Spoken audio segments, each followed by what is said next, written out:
전쟁은 아직 끝나지 않았다. 한국 발언에 긴장하는 이유. 손을 계속 잡을 수도 있고 잡았던 손을 놓을 수도 있다. 26일 중국 외교부장 왕이를 만난 문 대통령은 중국과 끝나지 않은 한반도 전쟁을 종식할 것이라고 말했습니다. 다소 생소하게 들리는 이 말은 전쟁 휴전하면 떠오르는 북한과 미국에 가려져 존재감은 잃었지만 당사자인 중국을 한반도 문제의 중요 당사국으로 인정한다는 발언이기도 했습니다. 중국과는 아직 전쟁 중이고 휴전 상태의 적국이지만 한반도 평화를 위해 중요한 역할을 해야 하는 당사국임을 명확히 지적한 것입니다.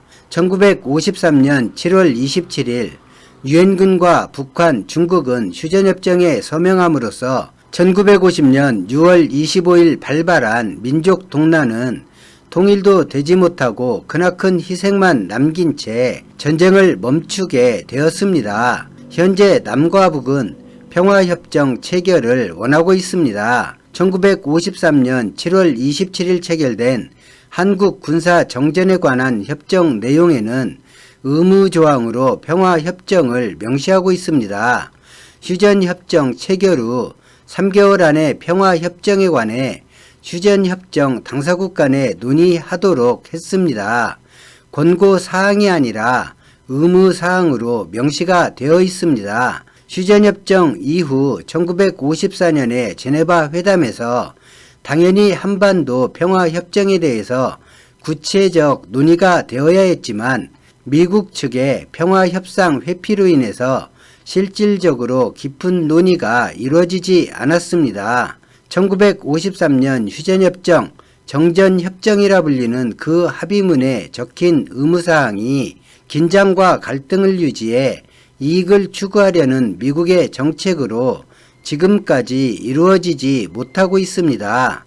휴전협정 당사국이며 한국의 최대 교역국인 중국의 왕이 외교부장은 한국에 앞서 일본을 방문해 일본 총리 스가요시 히데를 만나고 한국을 연이어 방문해 바이든 행정부가 시작되기 전 중국을 더 적대하지 않기를 바라는 외교를 하고 있습니다.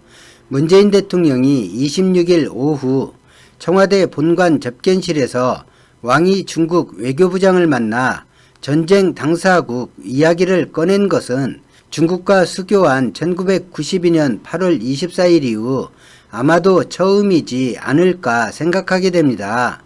문재인 대통령은 중국을 포함한 국제사회와 함께 한반도에서 전쟁을 종식시키고 완전한 비핵화와 항구적 평화를 위한 노력을 멈추지 않을 것이라고 말하면서 특별히 그동안 한반도 평화 프로세스 과정에서 중국이 보여준 건설적인 역할과 협력에 감사를 표한다며 이같이 언급했습니다. 바꿔 말하면 한국의 중국은 전쟁 중인 적대국이기도 하지만 1992년 수교 이후 서로 중요한 위치 국가인 만큼 처신을 잘 해달라는 말을 한 것입니다. 중국도 입장은 크게 다르지 않습니다. 사드로 양국 사이가 경색되고 아직 그 앙금이 완전히 해소된 것은 아니지만 경색을 이어나가는 것은 중국도 부담이 많기 때문입니다. 아시아 그것도 동아시아 동남아시아에서 중국에 실질적인 영향을 줄 국가는 한국과 일본 둘뿐인 상황입니다. 한국과 일본이 미국과 군사 동맹체이고 주한 주일미군이 주둔해 있고 미국과 동맹이 유지되는 한 필연적으로 한중 관계는 불안정한 전략적 동반자 관계를 이어나갈 수밖에 없습니다.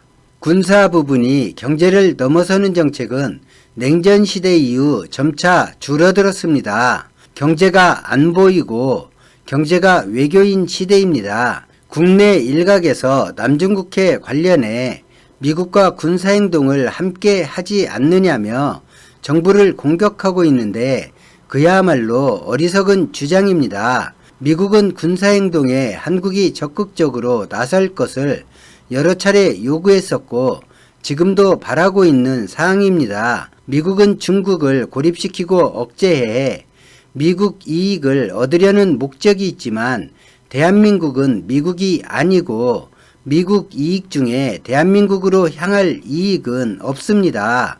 허울 좋은 한미 동맹 강화라는 립서비스만 기다리고 있을 뿐 실제 한국이 마주해야 하는 현실은 제2의 사드 보복과 곤란해진 한국에 오히려 양보를 얻어내려는 2중 3중의 미국 압박이 기다리고 있습니다. 사드가 도입되고 한국은 중국으로부터 사드 보복을 당하고 경제적인 큰 손실을 보게 됩니다. 2018년 방위비 문제가 발생했을 때 한국의 그런 처지를 고려해야 한다는 의견이 한국과 미국 시민사회에서 나왔습니다. 국방부 장관 에스파는 이런 말을 했습니다. 한국이 정책적으로 결정한 사드로 인한 손실은 전적으로 한국이 감당할 몫이며 미국이 관여할 사항이 아니라고 했습니다. 미국이 어떤 부탁과 사정을 하고 한국이 어렵게 그것을 수용해 주어도 결국 모든 결과에 대한 책임과 후유증은 온전히 한국이 홀로 견뎌야 합니다. 이런저런 이유로 정서적으로 중국이 싫고 부정적이라 해도 현실을 직시해 중국을 대해야 합니다. 일본을 잠깐 보겠습니다. 일본은 70년 전부터 미일 군사훈련을 해왔습니다. 육군이나 공군 훈련도 하지만 가장 많이 하는 것이 해상에서의 합동훈련입니다.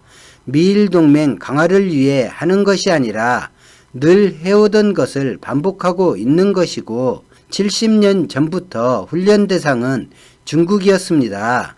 미일 훈련이 중국의 새로운 일이 아닙니다.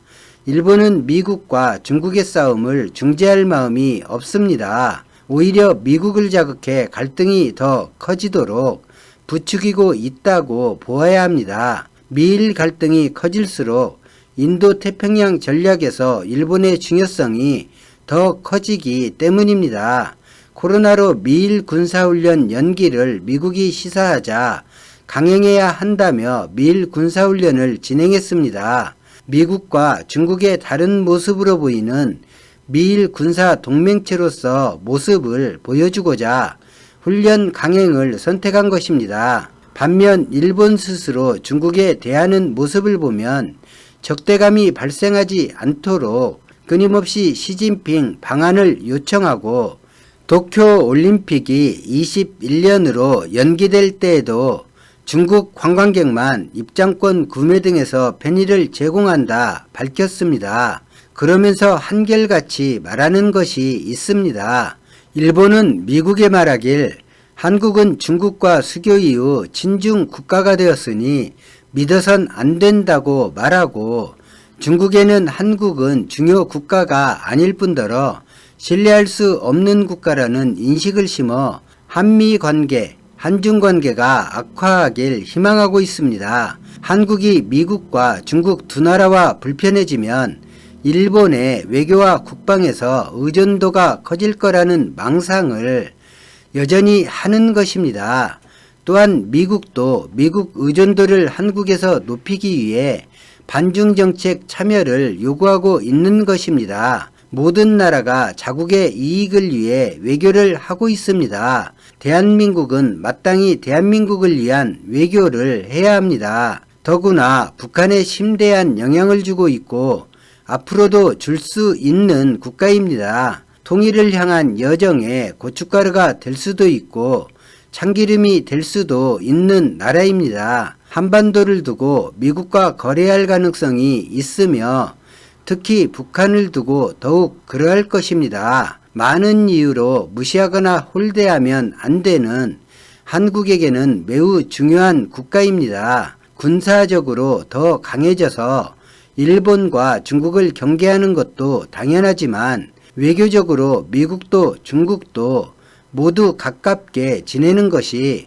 한국 국익에 부합합니다.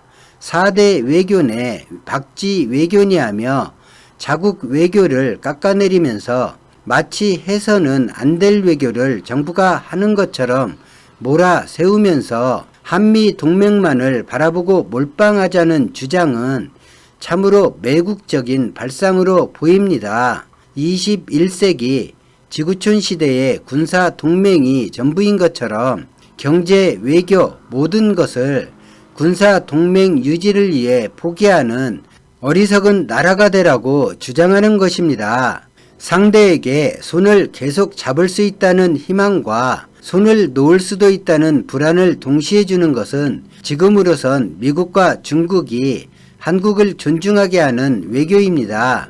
대통령을 만난 왕이 외교부장은 희망과 우려를 모두 선물로 받았습니다. 오늘 영상은 여기까지입니다. 고맙습니다.